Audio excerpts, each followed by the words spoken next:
भगवान शंकर ने कहा, प्रिया, प्रिय पार्वती, ये जो चिद्रूप अद्वितीय ब्रह्म है, इस श्री कृष्ण के अंश से ही है। जो महाविष्णु है, ये लिखा हुआ है, पढ़ना हो तो पढ़ लेना पद्म पुराण पाताल खंड में। नहीं कहने लगते हैं कि ये तो राधा उपासक, ये और किसी को मानते ही नहीं हैं। नहीं, मानते हैं, जानते हैं, पहचानते हैं, पर जहां से जो वर्णन हो रहा है, सर्वधारा प्रकट हो रही भगवान व्यास देव जी के सब जो इतने अवतार हैं, उनके सबके अवतारी परम पुरुषोत्तम पर ब्रह्म परमात्मा भगवान श्री कृष्ण है। भगवान श्री कृष्ण की आत्मा श्री लाडली जो है, आप समझो, जो लिखा है उसमें भी छाती का अनुभव आपका क्या है? आपने क्या उसमें डूबकर प्राप्त किया है? हम राधा किशोरी की पढ़ी केवल बातें नहीं कह रहे, हनुमान जी तो है नहीं कि ऐसे छाती चीरा तुम्हें दिखा दिया कि श्यामा श्यामा मांस ही निकलेगा और कुछ नहीं दिखाई देगा, क्योंकि तुम्हारा मांस देखने वाले नेत्र हैं। अगर श्यामा श्याम देखने की कृपा कर दें आपके ऊपर कि आप देख लो, तो बिना चीरे देख लोगे, पक्का समझ लो। क्रोध और आवेश में अंतर होता है, ध्यान रखना। क्रोध होता है जब अपनी इच्छा के प्रतिकूल कोई बात होती है, और आवेश होता है जब धर्म और इष्ट के प्रतिकूल। जैसे भगवान शंकराचार्य जी के पास एक भैरव उपासक आया और उसने कहा कि आप तो ब्रह्म स्वरूप हैं, शरीर में राग आपका है नहीं। बोले बिल्कुल नहीं। बोले आपकी गर्दन उतार करके मैं भैरव सिद्धि के लिए जब कपाल स्वाहा बोलूंगा तो मैं सिद्ध हो जाऊंगा, हमारा काम बन जाएगा, आपको तो शरीर से कोई मतलब नहीं। बोले अभी उतार लो। वो तैयार हुआ तो उनका रुको, अभी सब सेवा परायण शिष्य देख लेंगे तो तुम्हें मार डालेंगे। कल 4 बजे आना, मैं गंगा स्नान करके वृक्ष के नीचे पीपल के ध्यानस्थ होऊंगा, गर्दन उतार ले जाना। ऐसा ही हुआ। जे ही वो नजदीक आने के लिए खड्ग लेकर उद्यत हुआ, उसी समय स्वामी नरसिंहाश्रम जी को आवेश हुआ भगवान नरसिंह का, और स्नान कर रहे थे गंगा जी में, हुंकार मारी, छलांग मारकर पहुंचे और उठाकर पटक दिया, उस कपाली को फाड़ के फेंक दिया। और फिर शांत सन्यासी, फिर शांत सन्यासी। पूछा गया ऐसा, उनका मुझे कुछ पता नहीं। नरसिंह भगवान का आवेश एकदम तत्काल ऐसे, जो आवेश में वो क्रोध का नहीं होता, जब धर्म, राष्ट्र, इष्ट, इसके लिए नहीं कि साधु होकर के क्रोध करते हो। साधु होकर इष्ट की निंदा सुने, साधु होकर धर्म के विरुद्ध आचरण, शास्त्र प्रतिपादन। शास्त्र का स्वरूप क्या है? श्रद्धा, विश्वास, धर्म, इनकी स्थापना करना, इनकी भावनाओं को पुष्ट करके भगवत अनुराग में डुबोना। भगवत अनुराग में वाणी को बहुत ही संभाल करके, यहां समझना, इसलिए बोले भगवान शिव कह रहे हैं, केचिद वदंति तस्यांशम ब्रह्म चिद्रूप मद्वयम। उपनिषद में जिस ब्रह्म तत्व का वर्णन है वो इन बिहारी जी के एक अंश से है। तद्दशांशम महाविष्णु प्रवदंति मनीषिणः। मनीषी लोग जो शास्त्र के ज्ञाता जन हैं, वो कहते हैं कि वृंदावन बिहारी श्री लालजू के 10 अंश से महाविष्णु का अवतार हुआ। तद्दशांशम महाविष्णु प्रवदंति मनीषिणा, ये पद्म पुराण पाताल खंड। और सनकादि योगीश्वर अपने हृदय में जिन भगवान श्री हरि का चिंतन करते हैं, वो भी ये जो गर्दन टेढ़ी किए हुए, अधरों पर बंसी विराजमान किए हुए ललित त्रिभंगी अनंत कामदेवों को भी मूर्छित करने की सामर्थ्य रखने वाले वृंदावन बिहारी जी, जो तिरछी चितवन से मंद मुस्कान के द्वारा करोड़ों कामदेवों की सुंदरता को ह्रास, उपहास, लघु कर रहे हैं, ये जो अपने अधरों में बंसी की ध्वनि कर रहे हैं, जो मुरली की ध्वनि से हमारे हृदय को प्रेमानंद में डुबो रहे हैं, त्रिभुवन को विमोहित कर रहे हैं, इनकी महिमा अगाध और अपार है। हे पार्वती जी, ऐसा भगवान शंकर। हे देवी, जिनके नखचंद्र किरणों की महिमा का वेद अंत नहीं पा सकते हैं, तो वेद प्रतिपादित धर्म में चलने वाले ब्रह्म ऋषि कैसे पा सकते हैं? उन्हीं भगवान श्री कृष्ण के संबंध में कुछ और बता रहा हूं, तुम सुनो और सुनकर मुदित आनंदित हो। ये त्रिगुण माया से रचा हुआ अनंत ब्रह्मांड है, उन्हीं श्री कृष्ण के द्वारा, उन्हीं श्री कृष्ण के द्वारा ब्रह्मा विष्णु और मैं महेश्वर प्रकट हुआ। जितने भी देवता दैवी शक्तियां सब उनके करोड़वें अंश से उत्पन्न हैं। सृष्टि स्थिति और संहार की शक्ति युक्त से ब्रह्मादि देवता, ये सब उन्हीं महान बिहारी जी के वैभव हैं, प्रभु के वैभव हैं, श्री कृष्ण के। श्री कृष्ण रूप का जो करोड़वां अंश है, उसका जो करोड़वां अंश है, उससे कामदेव उत्पन्न हुआ जो पूरी सृष्टि को नचाए दे रहा है। सोचो, श्री कृष्ण के करोड़वें अंश के एक अंश के करोड़वें अंश से कामदेव प्रकट होकर पूरी सृष्टि को नचाए दे रहा है। वो श्री कृष्ण कितने सुंदर हैं। वो ब्रह्मांड में स्थित होते हुए किसको नहीं मोहित कर सकते। ऐसे श्री कृष्ण के श्री विग्रह की शोभामयी जो कांति है, उसके करोड़वें अंश से यह चंद्रमा और सूर्य का प्रकाश होता है। ऐसे तो तेजोमय हैं वो, ऐसे सुंदर है कि करोड़वें अंश के एक अंश से करोड़वें अंश में कामदेव का प्रादुर्भाव हुआ। श्री कृष्ण के प्रकाश के करोड़वें अंश से एक सूर्य, ऐसे परमानंद में रसामृत परिपूर्ण श्री वृंदावन बिहारी की महिमा का कौन पार पा सकता है। हे देवी, परम आनंद, परम चैतन्यता, विश्व ज्योति, ब्रह्मबोध, ये सब इन्हीं से प्राप्त होता है, इन्हीं से प्राप्त होता है। इनके श्री चरण कमल युगल नख रूपी चंद्रकांति मणि से निकलने वाली जो प्रभा, उसी तेजो ज्योति में पूर्ण ब्रह्म में लीन बताया गया है। और ऐसे विश्व को मोहित करने वाले मदन मोहन, जिनके करोड़वें अंश में सब सूर्य चंद्र काम आदि देवी शक्तियां, इनको श्री राधा जी अपने अधीन किए हैं, इसलिए इनकी प्राण वल्लभा है। यही श्री कृष्ण में शक्ति संचार करके आद्या शक्ति मूल प्रकृति होकर अनंत ब्रह्मांडों का क्षण मात्र में सृजन कर देती है। देवी, जैसे उनके अंश से मैं हूं, ऐसे श्री राधा के करोड़वें अंश से आप सब शक्तियों का, देवियों का प्रादुर्भाव हुआ। इसलिए सर्वोपरि राधा पद रज स्पर्श महादेव, सर्वोपरि राधा पद रज स्पर्श, ऐसे स्पर्श से ऐसे महामाधुर्य सिंधु श्री कृष्ण का रसास्वादन होता है। भगवत स्वरूपा श्री राधा जी की महिमा और उनके स्वरूप को कौन वर्णन कर सकता है, जब वेद ही श्री कृष्ण के लिए नेति नेति वर्णन करते हैं। ऊर्ध्वरेता परम बाल ब्रह्मचारी सनकादि ऋषियों ने भगवान ब्रह्मा जी की ब्रह्म सभा में पूजा करके कहा कि हे देव, मेरे हृदय में परम देवता की जानने की इच्छा है। पर देवता,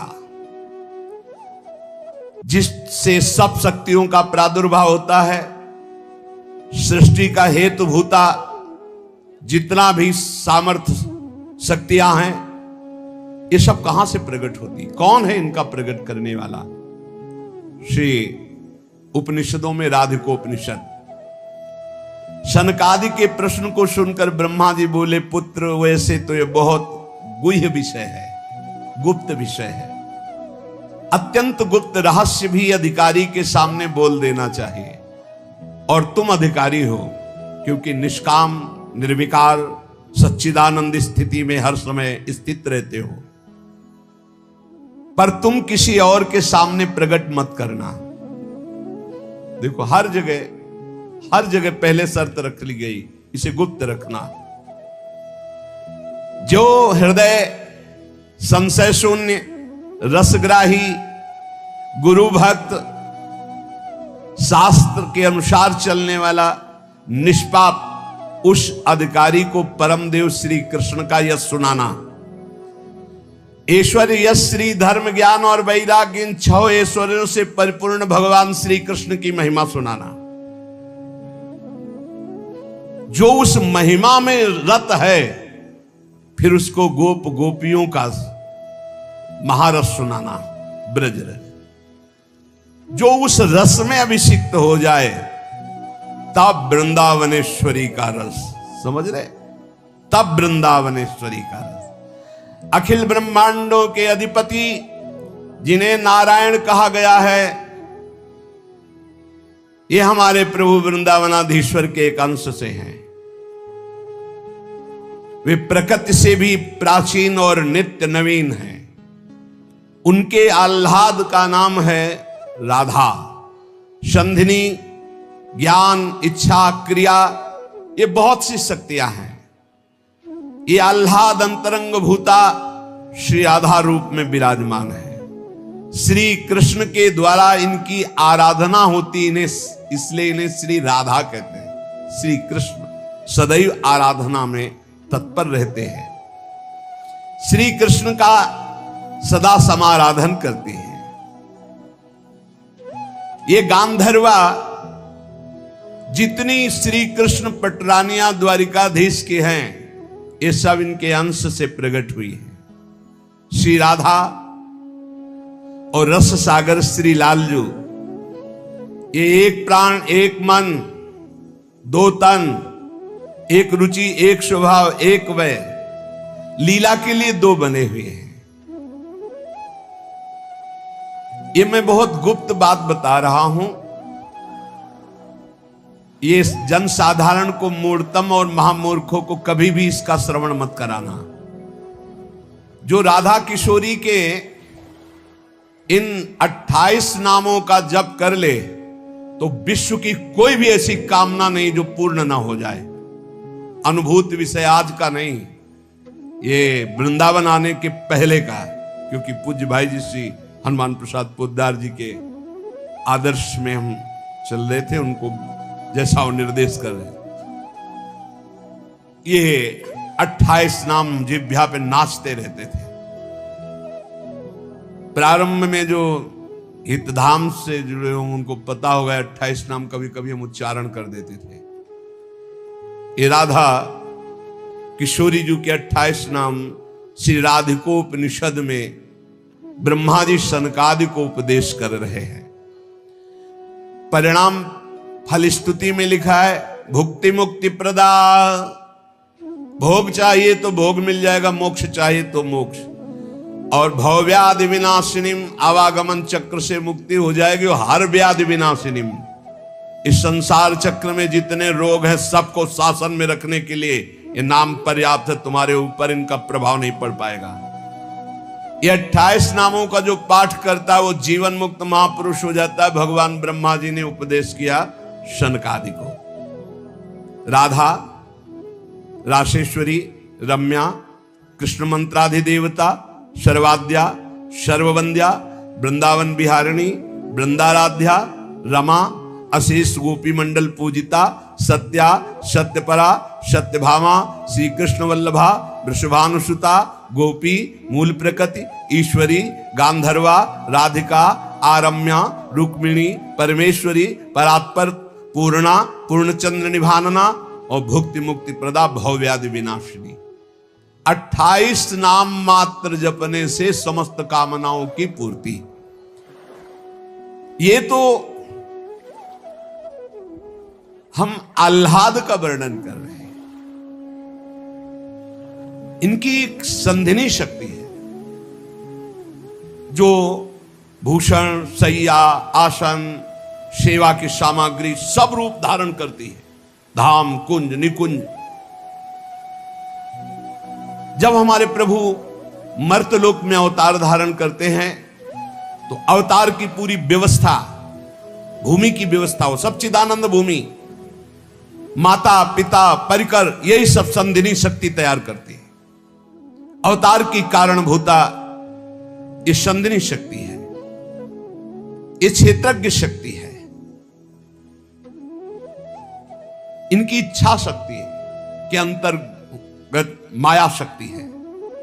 ये सतोगुण रजोगुण तमोमयी है, ये बहिरंगा शक्ति है, ये जगत की रचना करती है, ये अविद्या रूप है, ये जीव को बंधन में डालकर दुख भोगवाती है। भगवान की लीला शक्ति, भगवान की क्रिया से अनंत शक्तियों के स्वामी, जो इस 28 नामों को राधा जी के सुनता है उसके जितने दोष नष्ट हो जाते हैं। जो अव्रती है वो व्रतवान हो जाता है। जैसे वायु स्पर्श करती है तो गर्मी का दुख मिट जाता है, ऐसे ही जो 28 नामों का जाप करेगा तो सतोगुण रजोगुण तमोगुण माया जनित बंधन का जो क्लेश है वो नष्ट हो जाएगा। अरे कुछ न याद हो, राधा राधा राधा पर्याप्त है। सबसे पहला है राधा राधा। आत्माराम शब्द भगवान श्री कृष्ण के ऊपर सार्थक इसीलिए हुआ, आत्मा तो राधिका तस्य तवैव रमणादशौ आत्माराम इति प्रोक्तो मुनिभिर गूढ़ वेद भी। हे देवी, श्री राधा जो श्री कृष्ण की आत्मा है, सबकी आत्मा श्री कृष्ण, इसलिए परमात्मा श्री कृष्ण, और परमात्मा श्री कृष्ण की आत्मा श्री राधा है, इसीलिए उनको राधा रमण कहते हैं, क्योंकि वो आत्मा राम है, अपनी आत्मा से रमण करते हैं। उनकी आत्मा कौन है? राधा जी है। रहस्य रस के मर्मज्ञ रसिक जन, इसीलिए श्री कृष्ण को आत्मा राम कहते हैं। भगवान की श्री यमुना जी कालिंदी जी आत्मा रामस्य कृष्ण से ध्रुव आत्मस्ति राधिका परिचय बताती है कि भगवान श्री कृष्ण को आत्मा राम क्यों कहते हैं, क्योंकि उनकी आत्मा निश्चित ध्रुव सत्य श्री राधा जो है, श्री राधा श्री कृष्ण की आत्मा है। कैसे कोई आत्मा को अलग कर सकता है? जो इस रहस्य को जानता है वही इस रस का अधिकारी है। इसीलिए प्रेमी भक्त जनों ने प्रेम रस का आदर्श श्री राधा जी को माना है। श्री कृष्ण तो प्रेम रसास्वादी है, रसदात्री तो श्री प्यारी जो है। मांगत लाल लाड़िलो नागर प्रगट भई दिन दिन की चोरी। श्री कृष्ण को सर्वाविद आनंद समुद्र को आनंद प्रदान करने वाली श्री लाडली जो है, नित्य रासेश्वरी नित्य निकुंजेश्वरी श्री राधा किशोरी की प्रति जो जरा भी भेद बुद्धि करता है वो कभी भक्ति मार्ग में तो चल ही नहीं चल सकता, उसके चलने का अधिकार ही खो जाता है। और श्री कृष्ण की अर्चना करने का अधिकार कदापि नहीं। कृष्णार्चा या नाधिकारो यतो राधार्चनम बिना वैष्णवै सकलै तस्मात् कर्तव्यम राधिकार्चनम। कृष्ण प्रणाधिका देवी तद अधीनो विभुर्यतः रासेश्वरी तस्य नित्यम तया हीनो न तिष्ठति राधनोति शकलान कामास तस्माद राधेति कीर्तिता। श्री लालजू की श्री कृष्ण की पूजा का अधिकार उसी को प्राप्त होता है जिसने राधा जू का नाम लिया, राधा जू के चरणों की वंदना की, वही श्री कृष्ण पूजा का अधिकारी है। श्री किशोरी जू की पूजा किए बिना श्री कृष्ण की पूजा का वो अनाधिकारी है, अधिकार ही नहीं माना जाता। जिसने किशोरी जी की पूजा नहीं की कभी प्रेम प्राप्त नहीं कर सकता। श्री कृष्ण प्रेम प्राप्त नहीं कर सकता बिना राधा जू की कृपा के। इसलिए वैष्णव मात्रों का कर्तव्य, जितने भी वैष्णव हैं, कि वो श्री किशोरी जी का नाम ले, किशोरी जी की अवश्य पूजा करे, जिससे लालजू प्रसन्न हो जाते हैं। यदि राधा राधा कहोगे तो श्री कृष्ण कभी जाएंगे ही नहीं, आपके समीप ही रहेंगे। और कृष्ण अर्चना का अधिकार उसी को है। श्रीमद् देवी भागवत, कृष्णार्चाया नाधिकारो यतो राधार्चनम बिना वैष्णवै सकलैस् तस्मात् कर्तव्यम राधिकार्चनम। कृष्ण प्रणाधिका देवी तद अधीनो विभुर्यतः। श्री राधा श्री कृष्ण की प्राणों की अधिष्ठात्री देवी हैं। कारण भगवान श्री कृष्ण राधा के अधीन हैं। ये रासेश्वरी भगवान रास बिहारी को अपने अधीन किए हुए हैं। इनके बिना भगवान की सत्ता ही नहीं है। कैसे, कौन सा ज्ञान प्राप्त किया जाता है शास्त्रों से, जिससे ऐसे महामहिम महिमा को न जान करके हम इधर उधर भटकने लगते हैं, संकटों में फंस जाते हैं, हमारी बुद्धि संशयों में फंस जाती। संशय संकट है। श्री राधा के बिना भगवान की सत्ता ही नहीं। शिव से मात्रा हटा दो, शक्ति हटा दो, क्या बचा? 100। शक्ति लगाओ शिव। तो शिव और शक्ति को कभी अलग किया ही नहीं जा सकता। ऐसे ही प्रेम और राधा, प्रेम बपू, प्रेम स्वरूप श्री कृष्ण और प्रेम का सर्वस्व सार राधा, प्रेमाधीन श्री लाल जी।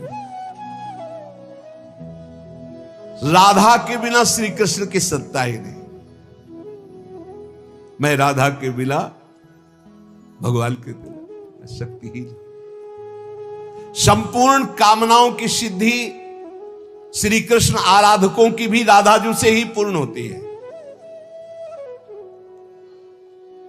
श्री राधा श्वेत चंपा कुसुम के सदस्य, गौरवर्ण, करोड़ करोड़ शारदी शशि के गर्व का अपहरण करने वाली, एक साथ करोड़ करोड़ चंद्रमा शरद ऋतु के प्रकट हो तो उनकी भी चांदनी के गर्भ का अपहरण राधा मुखारविंद। श्री अंगों की असंख्य चंद्रमाओं की कांति झलमल झलमल हो रही है। शरद ऋतु के खिले हुए कमल के समान अधर बिंब के फल के सदस्य, कैसा सुंदर स्वरूप श्री राधा किशोरी का। और दिव्य नील साड़ी धारण किए हुए हैं, प्रसन्न मुखारविंद, मनमोहन के नेत्र इनके नेत्रों में अर्पित है। मुको तो भावती ठोर प्यारे के नैनन में, प्यारो भयो चाहे मेरे नैनन के तारे। बड़भागी है जो इनको नमस्कार करता है। ये रासेश्वरी कृष्ण प्राणाधिक प्रिय है, श्री कृष्ण को अपने प्राणों से भी अधिक प्यारी है। जितनी त्रिभुवन में मां है सब हमारी किशोरी जी के एक वात्सल्य समुद्र के एक अंश वात्सल्य से है। ब्रह्मेश्वरादि सुदरूह पदारविंद। कैसे? ब्रह्मा विष्णवादिभिर देवैर वंद्यमान पदाम्बुजे नमः सरस्वती रूपे नमः सावित्री शंकरी। यही हमारी श्री जी के अंश से सरस्वती जी प्रकट हुई। यही हमारी श्री जी के अंश से सावित्री, दुर्गा, भगवती, अंबा, चामुंडा, कुष्मांडा, ये सब प्रकट हुई। गंगा पद्मनी रूपे, यही अपने एक अंश से गंगा जी के रूप। षष्ठी मंगल चंडिके, यही देवी षष्ठी के रूप में, यही चंडिका के रूप में, यही मंगला देवी के रूप में। नमस्ते तुलसी रूपे, यही वृंदा रूपिणी है, यही तुलसी रूप।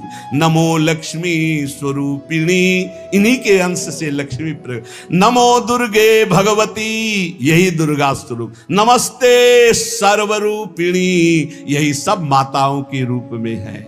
मूल प्रकृति रूपा त्वाम, आपके ही अंश से मूल प्रकृति। भजामह करुणार्णवाम, हे करुणा मैं आपका मैं भजन करता हूं। संसार सागरा दस्माद दुद्धराम दयाम कुरे, हे करुणामयी दया करो मैं संसार समुद्र से मुक्त हो जाऊं। अभी तो मांग है, अभी श्री जी के प्रेम वाली बातें ही बहुत दूर है। इसलिए ये कृष्ण स्वरूपिणी कृष्णाल्हादिनी हमारी श्री स्वामिनी जो देवर्षि नारद जी भगवान शंकर के दर्शन करने कैलाश गए, तो जब महापुरुषों का मिलन होता है तो गूढ़ चर्चा होती है।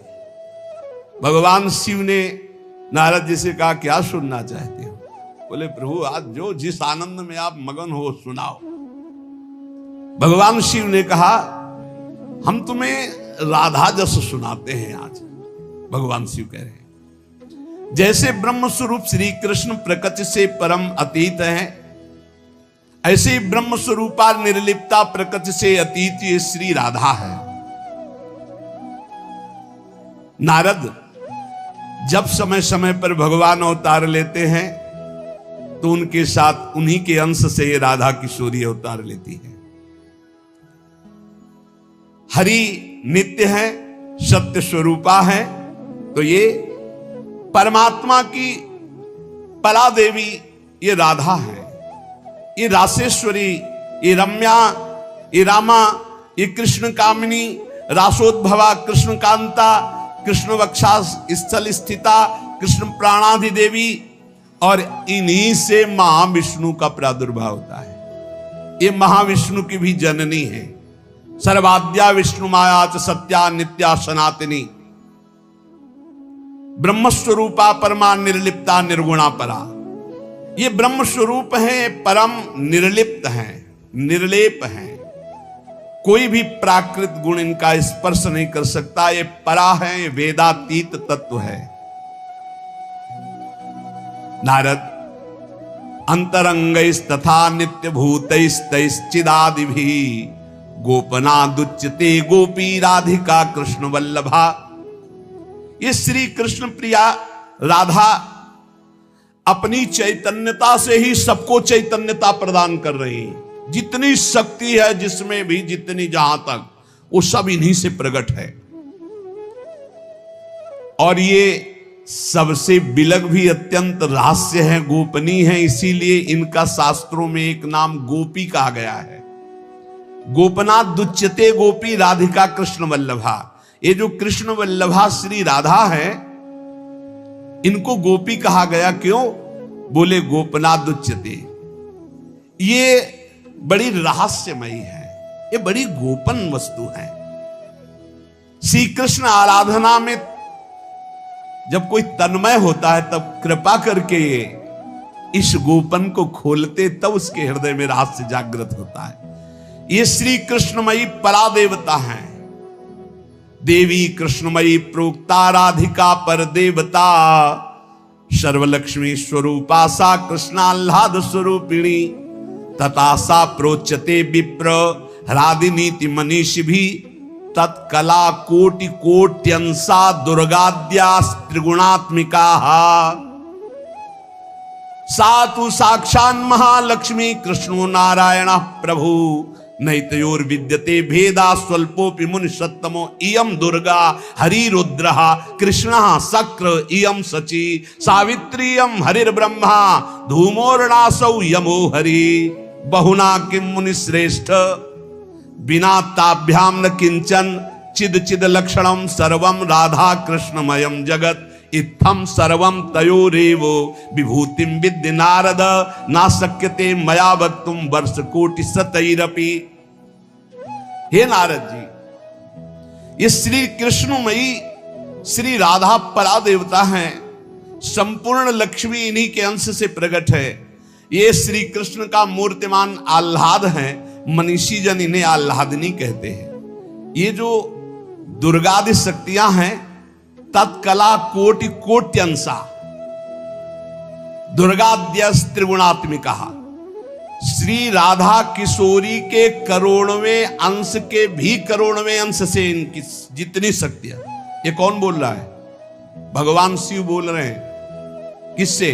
देवर्षि नारद जी से। कहां? कैलाश में। तो भगवान नहीं जानते क्या? शिव जी दुर्गा जी को नहीं जानते? जैसे लोग कह ले तो तुम भी तो देवी का, बोले तुम भी तो देवी का कहते हो कि करोड़ों में अंश। हम थोड़ी कहते महादेव, इसमें लिखा है महादेव वाच, महादेव बोल रहे हैं। तो दुर्गा कौन है? महादेव की अर्धांगिनी, आधे अंग से प्रकट हुई वही देवी शक्ति है। क्या वो कह रहे हैं? तत्कला कोटि कोट्यंसा दुर्गाद्यास त्रिगुणात्मिका।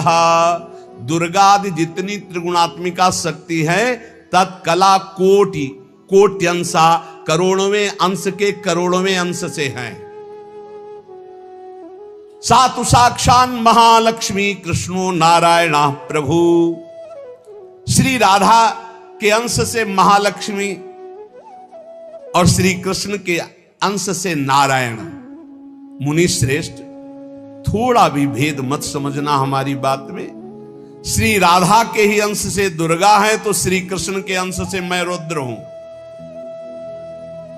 श्री कृष्ण जब अपने अंश से इंद्र को प्रकट करते हैं, तो सची के रूप में इन्हीं के अंश से, राधा के अंश से देवी सची प्रकट होती। जब ब्रह्मा के रूप से मेरे प्रभु श्री कृष्ण के अंश में ब्रह्मा जी, तो यही देवी सावित्री ब्रह्माणी के रूप में राधा जी के अंश से। जब श्री कृष्ण धर्मराज के रूप में, तो इन्हीं के अंश से धूमोरणा के रूप में। और क्या कहा जाए नारद जी, तुमसे क्या बताऊं, चेतन अचेतन जितना जगत है सब राधा कृष्णमय है। इनकी विभूतियों का वर्णन मैं यदि 100 करोड़ वर्षों तक करूं तो भी नहीं कर सकता, ऐसे राधा कृष्ण की अपार महिमा है। इसलिए अपने जो प्रिया प्रीतम के उपासक है, सबका मंगल हो, सब सुखी रहें, सब आनंदित रहें, पर सब वाणी का संयम करके प्रभु की चर्चा ऐसा गायन करे जिससे आह्लाद उत्पन्न हो। खूब नाम जप करो, अपने आनंद में उन्मत्त रहो। और देखो, इतना तो ध्यान रखने की बात है, जब प्रभु लीला करते हैं तो 2 पक्ष हो जाते हैं। एक हो जाता है आसुरी पक्ष, एक हो जाता है दैवी पक्ष। दोनों में भगवान शक्ति देते हैं, असुरों में आसुरी शक्ति, दैवों में दैवी शक्ति। जब कभी भगवान लीला करते हैं तो देखो वही वंश भगवान व्यासदेव जी के द्वारा दोनों संचलित हैं, कौरव और पांडव। भगवान व्यासदेव जी की कृपा से दोनों का, भगवान श्री कृष्ण के द्वारा दोनों की पुष्टता, क्योंकि वही मुखिया हैं सबके। पर जब धर्म की बात आती है तो एक महान भागवत भीष्म जी सिंहासन की रक्षा के लिए उधर, और इधर उनके इष्ट श्री कृष्ण। तो फिर वाक युद्ध भी होता है, बाण युद्ध भी होता है, ऐसे ये लीला चलती है। इसलिए बहुत सावधान होकर के नाम जप करो, वाणी को शासन में रखो, भगवत चर्चा कानों से सावधान होकर सुनो। बहुत कम जीवन है, भगवत प्राप्ति के मार्ग में हम अग्रसर होते हुए श्री जी तक पहुंच जाएं। बहुत बढ़िया मार्ग है, इसमें संशय करने की जरूरत नहीं है। ये बहुत ही प्रपंच माया फैलाती, बहुत ही प्रपंच, इससे बचो। बहुत गंदी आंधी माया डालती है, जिससे भक्ति ढक जाए और हम फिर भटक जाएं। अनंत जन्मों से भटके हुए हम आए हैं, आज हमें प्यारी जू के चरणों की शरण मिली। तुम्हें हृदय की बात कहते, किसी संप्रदायवाद की नहीं। आज तक अनंत जन्मों तक मुझे जो विश्राम नहीं मिला, सुख नहीं मिला, हमारी लाडली जू ने हमें दिया है। वही सुख आपको बांट रहा है श्री जी की प्रेरणा से। आप संशय शून्य होकर राधा राधा जपे और राधा किशोरी के चरणों का आश्रय, वृंदावन धाम की कृपा आप देख लें, खुद देख लें कि आप निहाल हो रहे हैं कि नहीं। यहां के उपदेश सुनकर के साधन में लगो, प्रमाण तुम्हारी छाती होगी, हमारे ग्रंथ नहीं। तुम्हारी छाती होगी, तुम्हारा परिवर्तन होगा, तुम्हारा आनंद होगा, तुम्हारा विश्वास होगा। बस तुम दृढ़ता से एक बार चल के देखो, वही एक परम तत्व है, दूसरा कोई नहीं है। और वही रस समुद्र रूप जब धारण किया तो श्याम सुंदर, और वही जब रस समुद्र का सार हुआ तो प्रियाजू। ऐसी जुगल उपासना बिल्कुल संशय नहीं। श्री राधा वल्लभ लाल की। तुम कुछ बोल नहीं रहे, चुप हो। अरे महाबल की खान हो, पवन के पुत्र, तुम्हारा वेग पवन के समान है।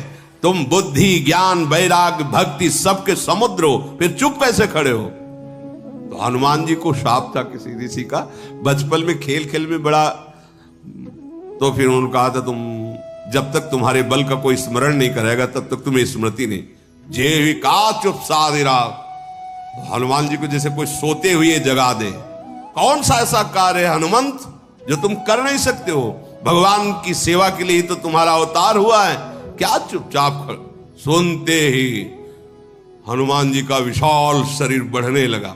स्मृति जागृत, पर्वतों का राजा सुमेरु, ऐसे मानो हनुमान जी ही हनुमान जी, विशाल काय, स्वर्ण जैसी कांति, अद्भुत तेज, मानो दूसरा सुमेरु पर्वत विराजमान हो गया हो।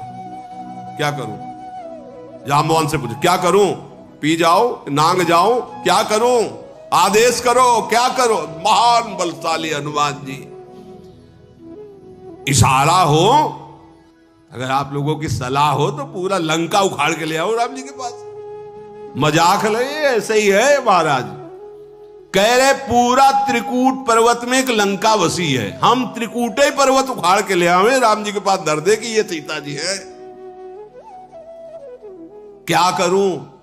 क्या आदेश? आदेश क्या करूं? क्या जाके इस समुद्र ऐसे ऐसे लांग। हनुमान जी अमित पराक्रमी, अमित माने कोई सीमा नहीं बल की। वो भीम चरित्र में सुना था ना, कांप गए भीम, भैया थोड़ा छोटे हो जाओ, हमें डर लग रहा है। भगवान बोले भाई इतना करना, जांबवन जी ने कहा भगवान का आदेश केवल खोज करना है सीता जी की। इतना करहु तात तुम जाई, सीत ही देखी कहो सुधि आई, तब निज भुज बल राजीव नैना, कौतुक लाग संग कपिसेना। बस तुम महाराज समुद्र लांग के जाओ, सीता जी की खोज करके और पुनः और प्रभु को सूचना दो। प्रभु अपने बाहुबल से इस दुष्ट को परास्त करेंगे और उनके यश का गायन होगा। आगे का चरित्र है। और हनुमान जी जब सिया जी के पास जाकर के, सिया जी के सामने बहुत छोटे रूप में खड़े होते, कहते मां ये राक्षस कुछ नहीं है, आप दुखी मत हो, रघुनाथ जी का परम पावन यश होगा, वो आएंगे। आप बोले बेटा बहुत बातें करने से नहीं होता, बहुत बलवान राक्षस है। तो कहा अगर मां प्रसन्न हो तो देखो, वो छोटे हो जाओ, ठीक है। बोले मां आपसे सत्य कहता हूं, रघुनाथ जी को साक्षी करके, इस रावण के 10 मुंह तोड़ करके और इसकी पत्नियों को बंदी बना के इसको सहित और आपको पीठ में सुखपूर्वक बैठाल करके अभी अभी रघुनाथ जी के पास ले जाऊं। पर प्रभु का आदेश नहीं है और उनका पावन जस बढ़ेगा। स्वामी के जस के कारण मैं चुप हूं, आप दुखी मत हो। महाबलशाली हनुमान जी, महाबल